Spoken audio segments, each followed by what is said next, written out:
Uh, yeah.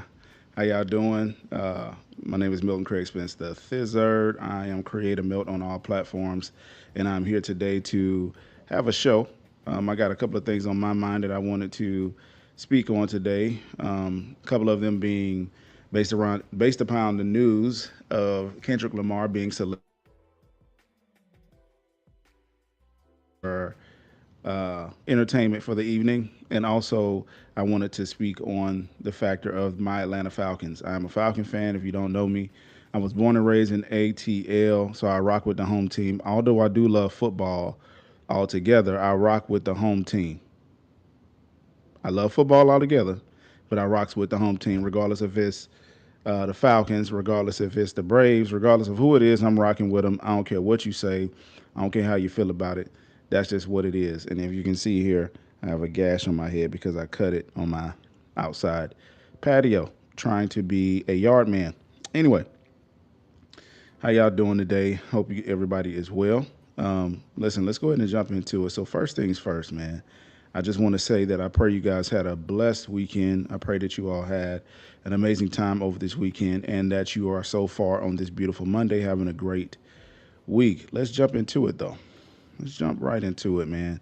Well, we're going to speak on my first things first, and that is why in the world, why did Jay Z, choose Kendrick Lamar over the beloved Lil Wayne that so many people have said, like many times before, that if a Super Bowl was in New Orleans, then they were for sure saying that Lil Wayne should be a part of it, right?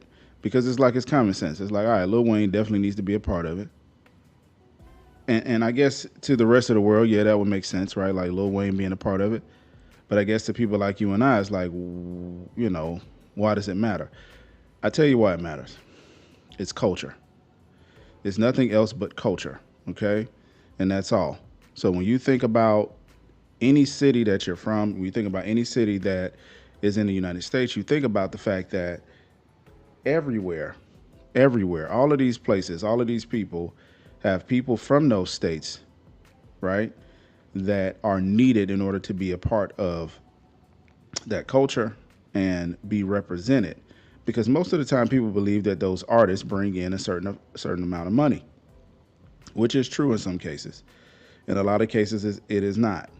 It's not. Those artists bring in money for themselves. They bring in exposure to the city that most people already know is there. And because they know it's there and they've been ignoring it this entire time, it doesn't mean that all of a sudden that artist or whomever is going to, you know what I'm saying, make it better. But people like the representation. People like to be able to go, and brag on their city and talk about, did you see Wayne, or talk about the fact that, just like, some people like to say, I was born September 2nd. I'm talking about me. And then some people be like, I was born September 2. And they'll tell me, did you know Beyonce is a Virgo? Did you know Michael Jackson is a Virgo? It has nothing to do with them personally, but they like to have that braggadocious right. So I understand. I understand. But let's look at this, right? Let's look at it with the caveat that, yes, Kendrick is headlining the show, but just like in, I can't remember the year. Don't beat me up. But the year when Kendrick, I think, let's, you know what? Since we're here, we can just look up. Yeah, let's look up when Kendrick Lamar performed Super Bowl 56. So this was 2022 when he performed at that Super Bowl. In 2022, Kendrick Lamar performed at the Super Bowl out there on the West Coast. Now, most of you would probably say, well, yeah, because he's a West Coast artist, right? So that makes sense. He performed at a West Coast event. He's a West Coast artist. Why would he not perform at that one? And I'm like, well, that's because, I don't. He didn't choose the headline, right? He was a featured artist. But if you look at Kendrick Lamar's year overall, I mean, the dude has one of the top songs, if not the top song of the year. Um, Definitely went through the Drake. I would say that he won. He won.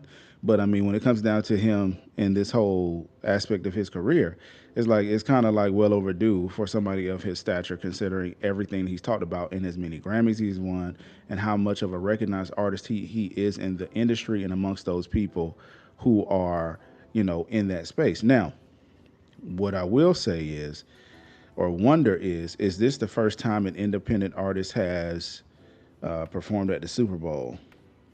Let me look it up. Let's see how many.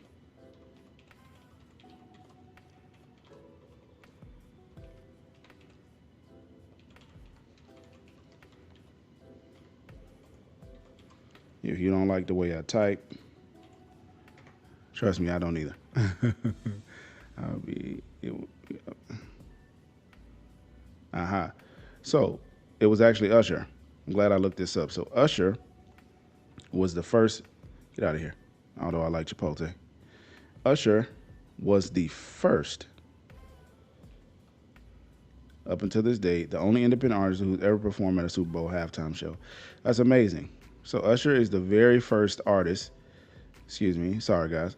Usher is the very first artist to ever perform at a Super Bowl halftime show. Now, Kendrick Lamar will be the second. Kendrick Lamar will definitely be the second, you know?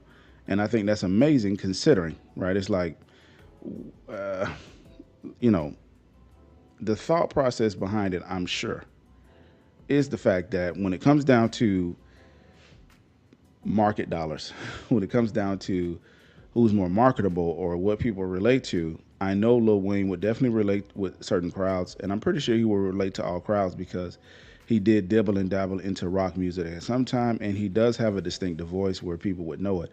Having him do a full performance, though, I don't necessarily see Wayne as a top performer on stage. I know that that probably doesn't matter to most people when it comes down to who they want to perform for their city. But when you come down to market dollars, when it comes down to business, on the business end, it's just not fair. Business is not meant to be fair, especially business in America. Business in America is meant to be the dog eat dog world, and it's all about the numbers. It's all about the metrics. Less more about the heart, and more so about the factor of how can we bring more dollars into this stage. What can we do to bring more into what we really want to do? So a lot of us out here, being that we are pretty much patrons of the Super Bowl, not necessarily somebody or people who have a say. We kind of have to sit on the sideline and watch what happens. We do. We don't have a say. So either way, I wanted to kind of go over this article a little bit and just kind of look at it for what it is. And it says Jay-Z has explained his reasoning behind selecting Super Bowl 2025 halftime show. A decision that was announced on Sunday, September 8th. The hip hop icon and the NFL music strategist released a statement coinciding with news of Lamar being tapped to take the stage during the halftime show, which will take place during Super Bowl. Da da da da da.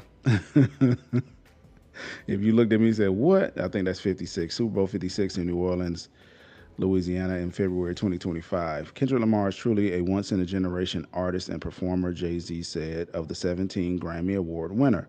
Now, you have to beg the question, how many Grammys does Lil Wayne have? So, and I'm getting to a point.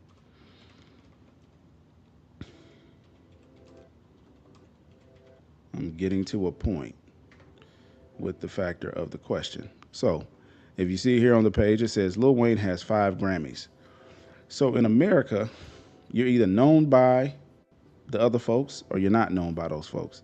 And unfortunately, for most artists, it begs to their brand if they're known by more people than the culture that they represent. Unfortunately, it shouldn't be that way considering that it's, if we all were to back them, but musical taste is not necessarily color specific.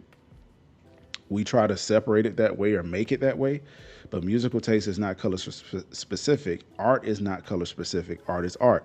It depends on the person watching the art if they understand it. The artist is the one who puts forth the art, and the people have to be the ones to either accept or deny that art, right? So when it comes down to Kendrick Lamar, is he easily digestible in the sense of everyone? I would say yes and no, only because he's a complex artist, and complex artists like him are seen as one in generational talents because they're not easily understood. Somebody like Kanye West should have already headed a Super Bowl, but considering that Kanye West has been Kanye Westing out here and has pissed off the others, right? It won't necessarily be where he'll be able to do that. Now, because of that, we have to understand And we have to be real with this and say, all right, this is about money. It's nothing. It's about money. It's not about anything else. It's not about our personal feelings or what we believe should happen or how we believe things should go. It's all about money, right? Now, his deep love for hip hop. Excuse me. I'm continuing to read the article. It says his deep love for hip hop and culture informs his artistic vision. He has an unparalleled ability to define and influence culture globally. Exactly. Kendrick work transcends music, and his impact will be felt for years to come. So, in all saying that, that is a very polite way of saying he doesn't gonna make us more money because he's more appealing. He's more appealing to more people. He has an impact globally. Think Michael Jackson. Anytime you see everybody should measure them up to is Michael Jackson. That's the first person everybody should be measuring them up to is Michael Jackson. Because MJ was like, he was it, man. MJ was the man. Okay? One name who fans and musical figures felt would be more appropriate, a more appropriate performer for the occasion is Lil Wayne, particularly since the Super Bowl will take place in New Orleans, the rap legend's hometown. Being that Kendrick previously performed during the star studded Super Bowl halftime show helmed by Dr. Dre in 2022, and that Lil Wayne has publicly campaigned for the opportunity, made the decision seemingly that much more polarizing. Polarizing meaning it pits people off. Fellow Louisiana native Master P shared his thoughts on Jay-Z and the NFL potentially spoiling what could have been a special moment for Southern culture by opting for Kendrick Lamar to perform over Lil Wayne. The mogul echoed his many fans' thoughts that Lil Wayne should be included as part of the Super Bowl halftime show in some form or fashion. Now, it's not to say that he won't. I don't know that. Neither one of us know that until it's announced, but it's a prayer that Kendrick Lamar is that aware where he's at, considering that he respects culture so much that he would involve said culture. And there's more than Lil Wayne in that Louisiana culture. Most of you don't know the name. I'm not going to say most of you don't know the name. Most of you probably know the name, Big Frida. That's a culture thing, right? I mean, if you knew that name, if you know that name, then you know for a fact that that person is big when it comes down to the culture, the bounce music there. Okay? As ambassador of entertainment in the city of New Orleans, I have to agree with fans that Lil Wayne should be a part of this celebration as well. The No Limit Records founder wrote, sorry y'all.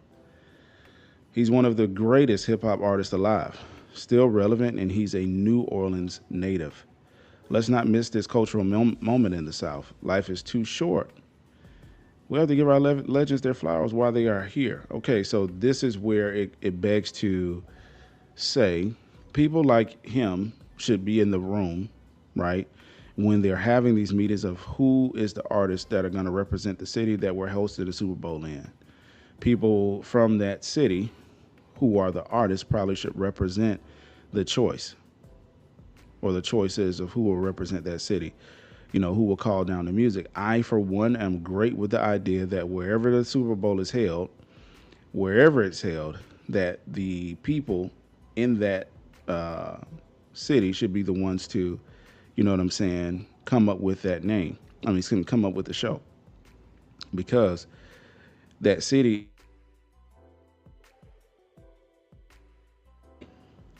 in the entertainment industry. Now, some cities like Atlanta, I mean, we have so many artists, right? And I'm saying that kind of snobbishly.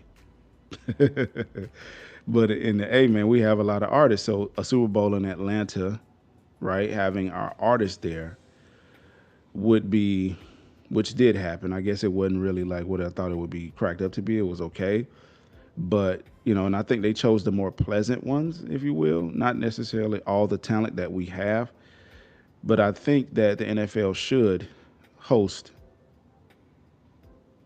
per city, whoever the artists there are there, not just hip hop, not just black, but who are the artists that are natives to that state and have them perform. Now, when you talk about California, I mean, California is a humongous state, so whoever's native to that surrounding area, okay, you know. But either way, y'all. So it's just one of those things where I look at it and I say, It's all about the money.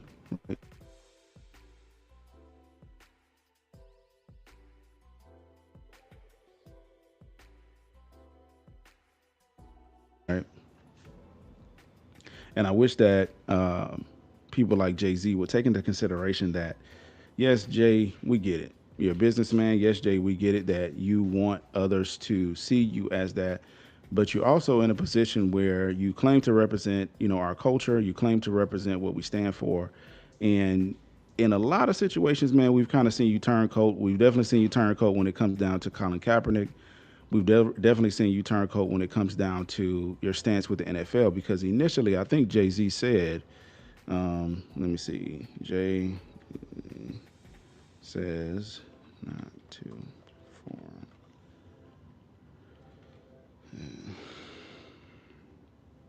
I think so. Let's double check ourselves here. Uh,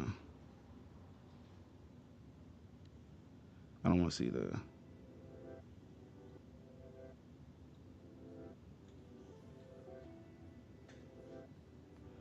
No, I want to see an article. It's probably gonna be hard. There's a video saying.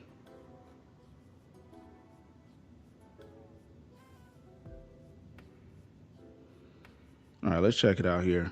See what it says here. This is Jay-Z. This is the NFL.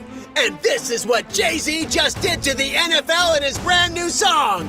Cause you just got burned. Yes, it's Take Your Super Bowl and Shove It, starring Hove. Jay-Z has made pretty big revelation in a song that he has with Beyonce. Yes, Jay and Bay just dropped a new track called Ape. There's a song that they have called Ape. What should I say? Should I say Ape Crap? Ape Blank? Something like that. And in it, he reveals he was approached to perform at Super Bowl Lee back in February. But what happened next? I said no to the Super Bowl. You need me, I don't need you. Every night we in the end zone. Tell the NFL we in stadiums too. All right, so we can start with the annoying TMZ voice, but I think that's enough to show. In the video there, you'll see, he said, I say no to the Super Bowl, blah, blah, blah, blah, blah, blah, blah, right? And you see him on a knee. Who's that represent? Colin Kaepernick. So at that moment, artistically, he was stating that he was standing with Colin. Colin took a knee, the Super Bowl, but if you know, you know, right? And then he turncoated and said, you know what? Hold on, besides me saying it, let's look up Jay-Z says the time for kneeling. And we'll just see what it says. Aha. So if you see here on this screen,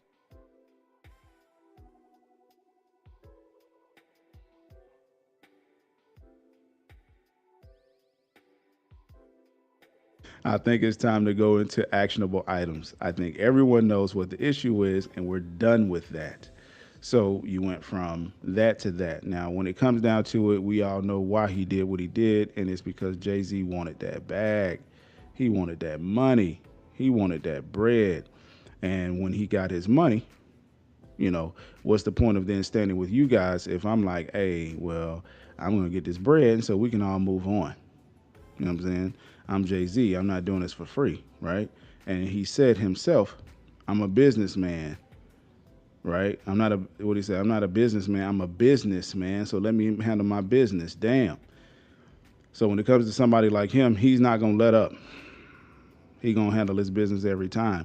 And he's going to put his money before his people. And that's just what it is, right? So he's not going to put you in a position where you can benefit. He's going to put himself there. And that's just what it is. Now, I don't have anything against Jay-Z, nor do I have anything against where he stands, because truthfully, do I care? No, because these people, they're in their own world. I have my own world, they have their own world. And we should, understand that and respect that. Now, when it comes down to understanding why he chose Kendrick Lamar, it's a business decision, y'all. It's easy to understand. It's a business decision. He chose Kendrick Lamar because Kendrick Lamar puts on the standpoint of making the NFL way more money than anyone, right?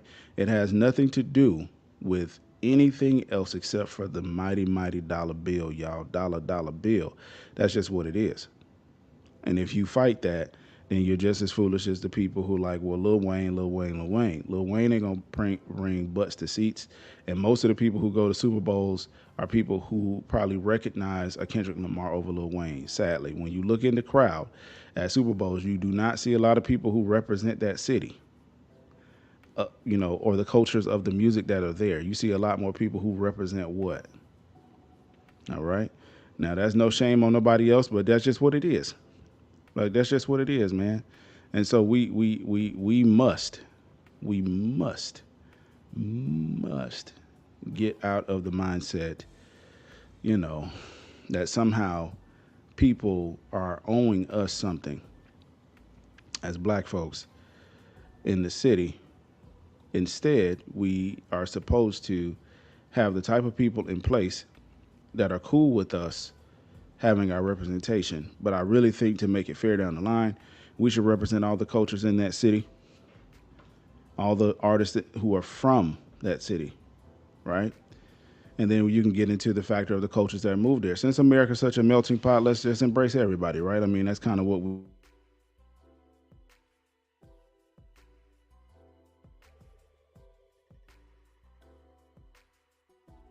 and through and through.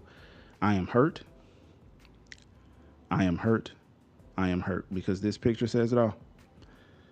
This picture right here, this us in a nutshell. Beating our tail, ball here, quarterback, but ball's supposed to be here, right? Or here, is back here.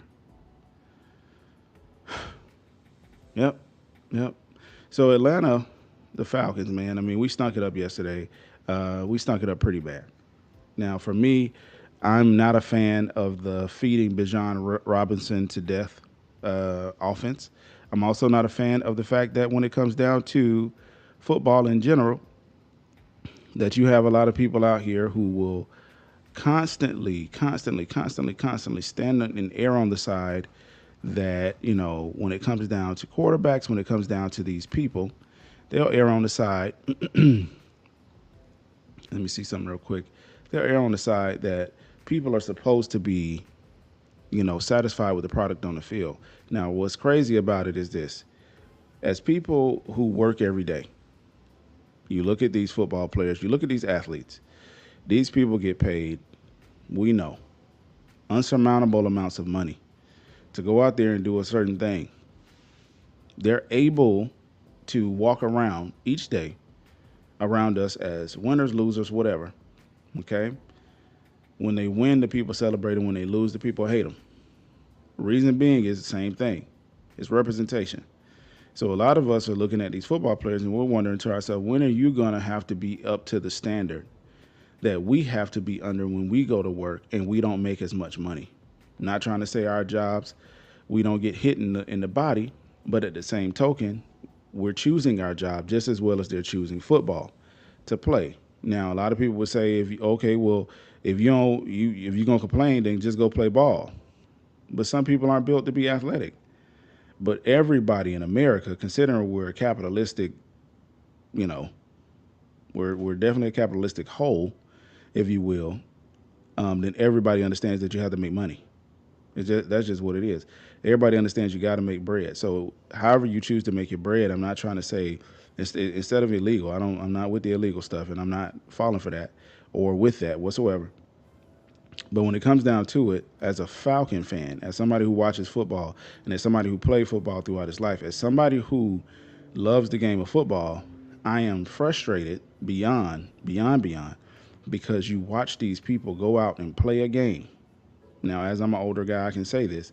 They play a game, and they don't give it 110% of their effort, or they play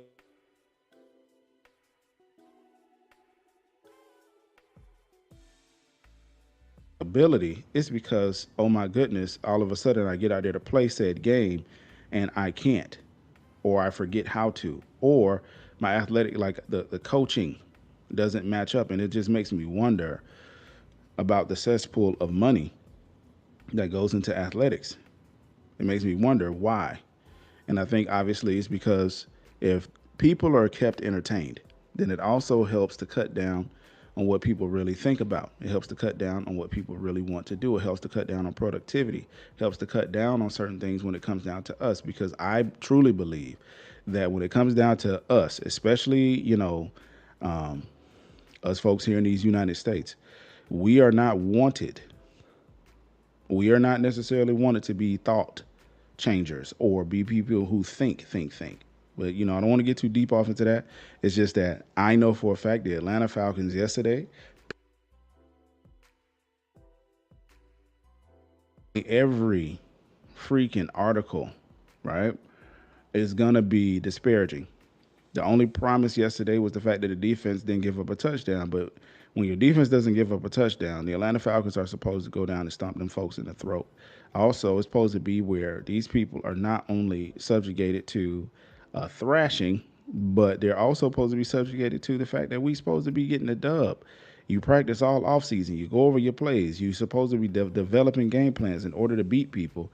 And you come out there and you pretty much stink it up. Now, that for me is bothersome, because you wonder to yourself, are these people really just super highly paid actors?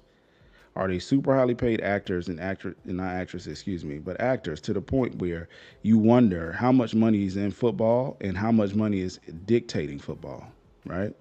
So for me, I look at it and say, I'm not a Pittsburgh Steelers hater whatsoever. I can appreciate the fact that they stomped our behind.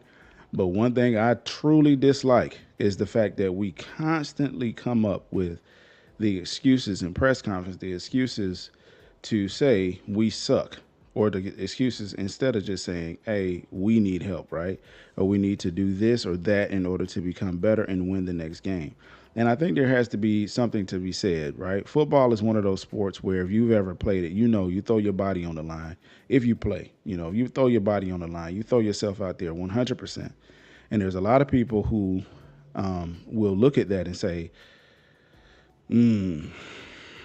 either they call you a dumb jock or they call you certain things. And some people think if you're very intelligent, especially if you can process the information very fast. Now, but when you play and you step outside of it, the one thing you start to understand that was a basic thing is that it is a game.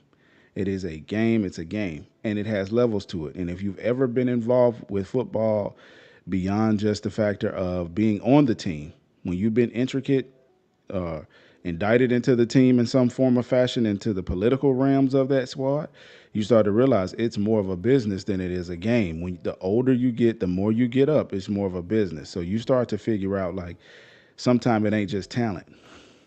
You wish it was just talent, but sometimes it ain't just talent. So these people sometimes are getting picked based upon the fact of, like, they just really will put butts in seats.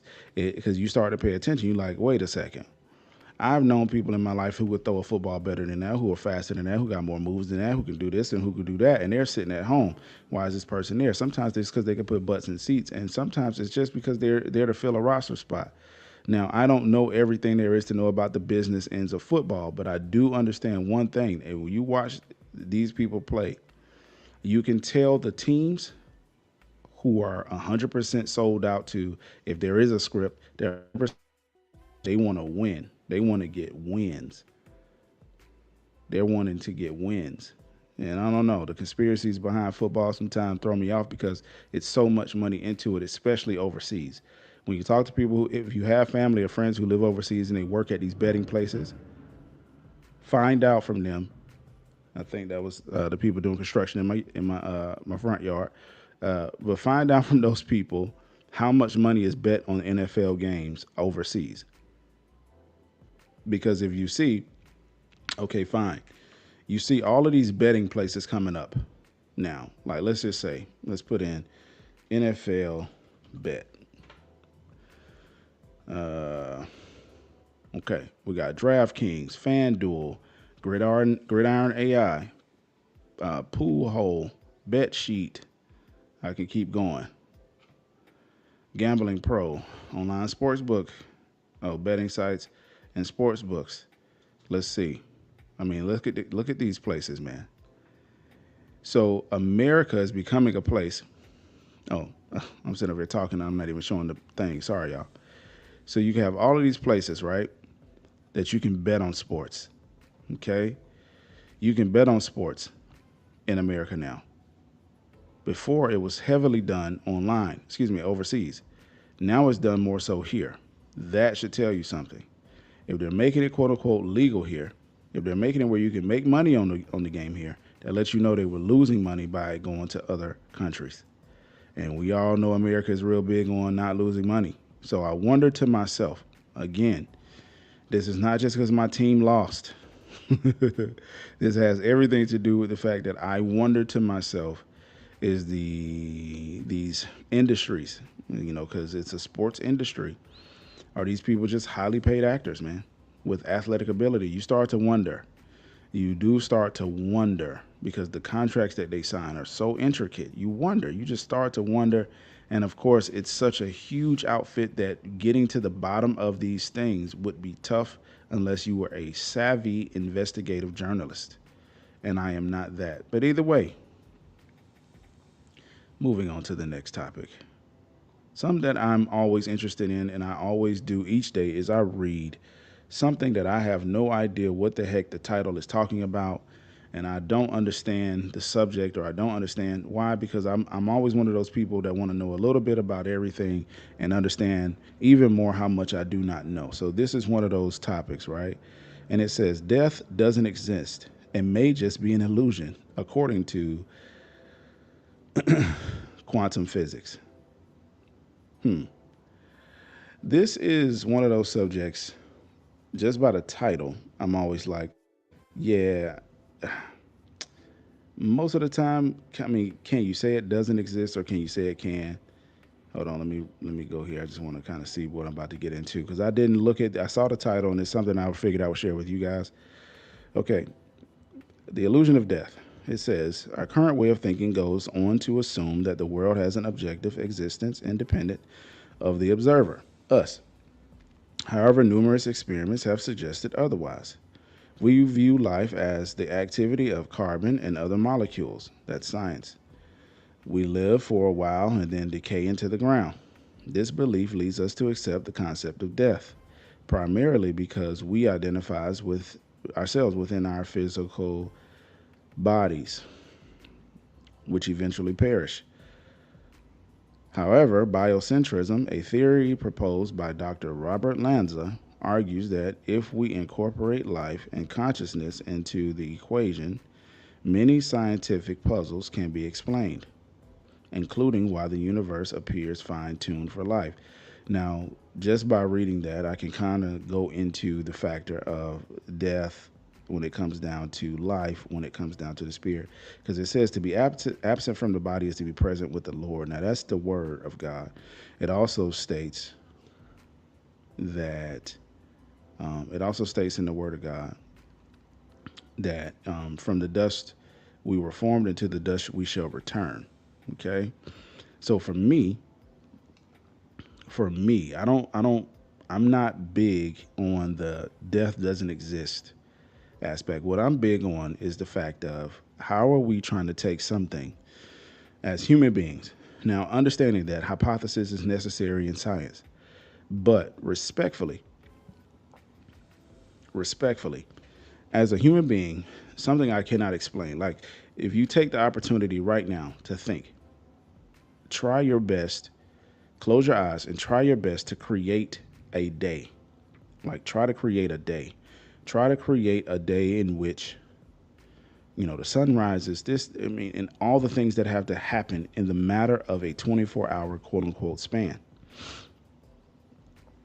Now, how can you or I, because I cannot do it, but if we think about that, if we can't create a day, then can we create death? Or do we understand what happens after it? If I can't go in my head and figure out, what all happens in a day's span, because as I'm creating a day, the sun is rising, things of that nature here. Bugs moving in the ground, trees are talking, this is happening, photosynthesis, blah, blah, blah, blah, blah, blah, blah, blah. If I do that here, then I also have to do what's happening on the other end of the earth where it's not daytime. Also have to do this on this part of the earth, then I also have to do that, so it's a never ending thing. So how can I then come up with death doesn't exist, right? Now, I want to go back to that to see if it's okay, cool. So it does go into more because I was like, that can't be it. But the next slide, okay, biocentrism states that space and time are not the solid entities we perceive them to be. Instead, they are constructs of our consciousness. For example, consider the famous two slit experiment. When a particle is observed, it behaves like a particle and it passes through one slit. Without observation, it acts like a wave, passing through both slits simultaneously. I'm guessing, well, I don't know if that's a picture. I'm guessing that's a picture over here. I guess. I don't know. No, it says technological brain. Sorry about that. Without observation, it acts like a wave passing through both slits simultaneously. This indicates that reality is shaped by our consciousness. Also, Heisenberg's uncertainty principle, not that Heisenberg, suggests that we cannot measure a particle's exact location and momentum simultaneously. This phenomenon, along with the understanding of particles being entangled over vast distances, further support the notion that space and time are tools of our mind, meaning that I guess we make it up in our head, that when we turn around, it's doing something totally different. Or it could be that it is like the moon is actually not sitting still, but it's a shaking mess. And the moment I turn my eyes from the moon, my perception of it doesn't matter. So it's going to behave the way it normally is. And then when I look at it, I'm looking at it to behave like the moon should. I guess that's what this is saying. Death in a timeless world. In a timeless, spaceless world, the idea of death does not hold. In this context, immorality wouldn't imply a perpetual existence in time, but rather an existence outside of time altogether.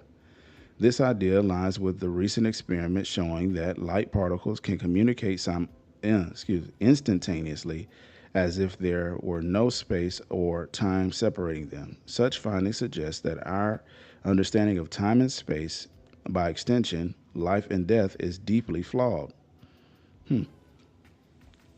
Quantum mechanics challenges our current understanding of reality.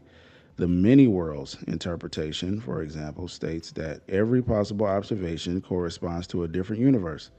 In this universe, all possible outcomes occur simultaneously, implying that death, as we perceive it, does not exist in any real sense. Since we are still alive and death will have already taken place, this theory resonates with the principles of biocentrism, where consciousness plays a central role in shaping reality.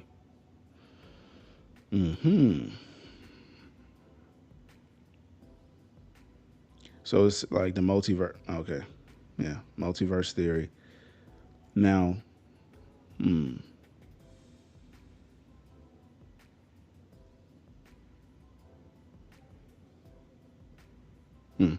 gonna keep reading. I don't want to draw a conclusion. The fear of death is a major influence on many human behaviors and beliefs, which is something covered by territory management. Oh, terror management theory. This theory suggests, I'm always filling in words, sorry y'all.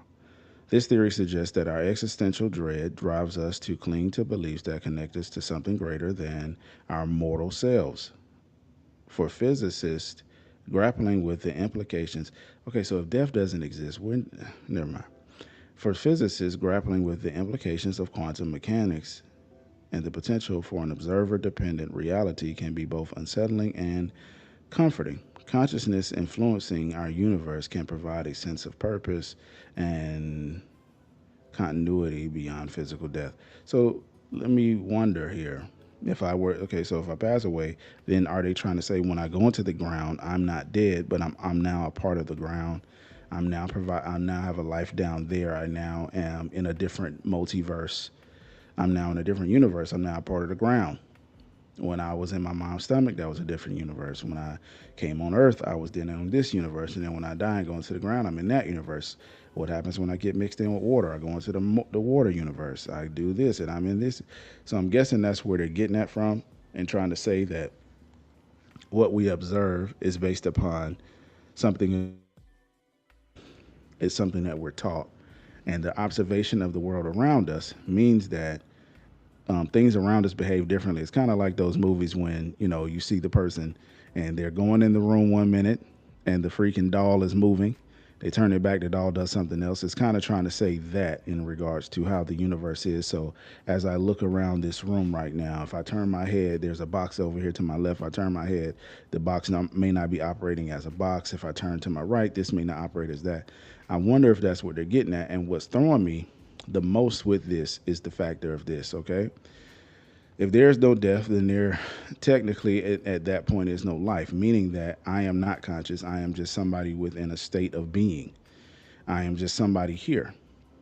Okay, I'm just somebody here. I guess it's just basically saying you're here for what. But if I'm here for what, if I don't have a state of consciousness here, then what is my purpose here? What am I even doing here? But let's continue. Dr. Robert Lanza's biocentrism theory remains controversial, blending elements of science and philosophy to make something new.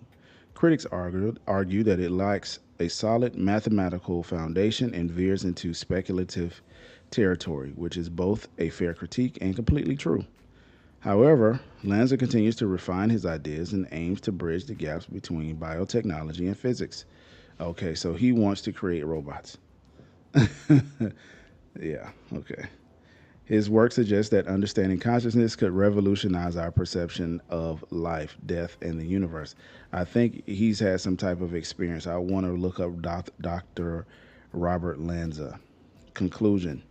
Death, as traditionally understood, may be an illusion shaped by our consciousness. Quantum physics and biocentrism have challenged the notion of an objective, observer-independent reality, suggesting that life and consciousness are central to the universe's fabric. As Einstein implied and Lanza elaborates, our understanding of existence is limited by our linear and limited perception of time and space. Embracing these new perspectives could profoundly impact how we understand life and the afterlife. So I wonder at that point, because I don't know too many people who understand life. I know a lot of people who understand how they got here. I know a lot of people who understand mom and dad, sex, the things that make babies, right? Understand embryos, understand what it takes, right? In a general sense. So I wonder if the body, and I'm just going through this real quick, if we don't understand, I'm going to take this down, but if we don't understand consciousness, right? If we don't understand why we're here, or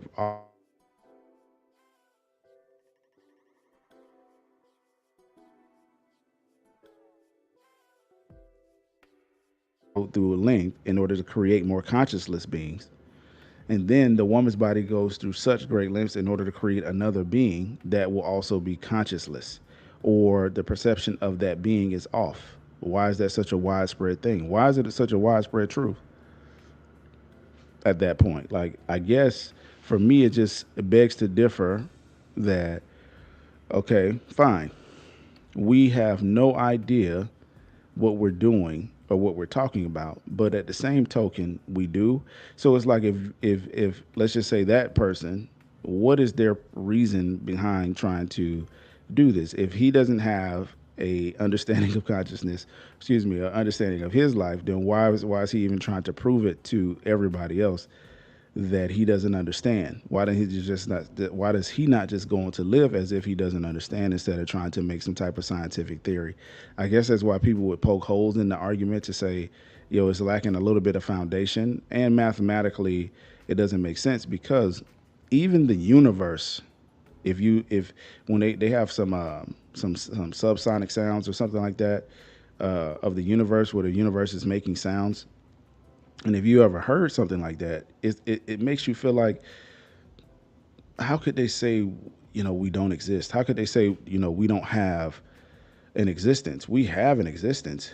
It's just that we don't necessarily understand exactly what we're meant to do. So I think that's why biblically it says to live a life worthy of the calling that has been given unto you. I, as a prisoner of the Lord, declare to you to live a life worthy of the calling that has been given unto you. that you give your total life over to God, so that way you can actually have purpose. Because if we want to bevy it down to something, now I know in the article it says that a lot of people go on and they give themselves over to something higher in order to help them grasp onto this concept of life to continue to give them purpose. The Bible clearly says that grasp onto God so you can have purpose. So if the Bible is true, or if this gentleman is telling the truth, then the Bible is also telling the truth. You feel me? So I don't know, y'all. Let me know what you think. That is something that I read just now with you all, and it's something that I have thought about. I'm not trying to say I'm going to give it too much more thought, or I'm going to go around wondering about quantum physics in that regard, but I definitely think that it was interesting enough to read and understand that, you know, when it comes down to studies like that, that person or people are subjugated to make things that they believe will impact human life in such a way that it helps human life to go well underneath what they believe we have value to give. That's why AI is becoming such an important thing. And if you know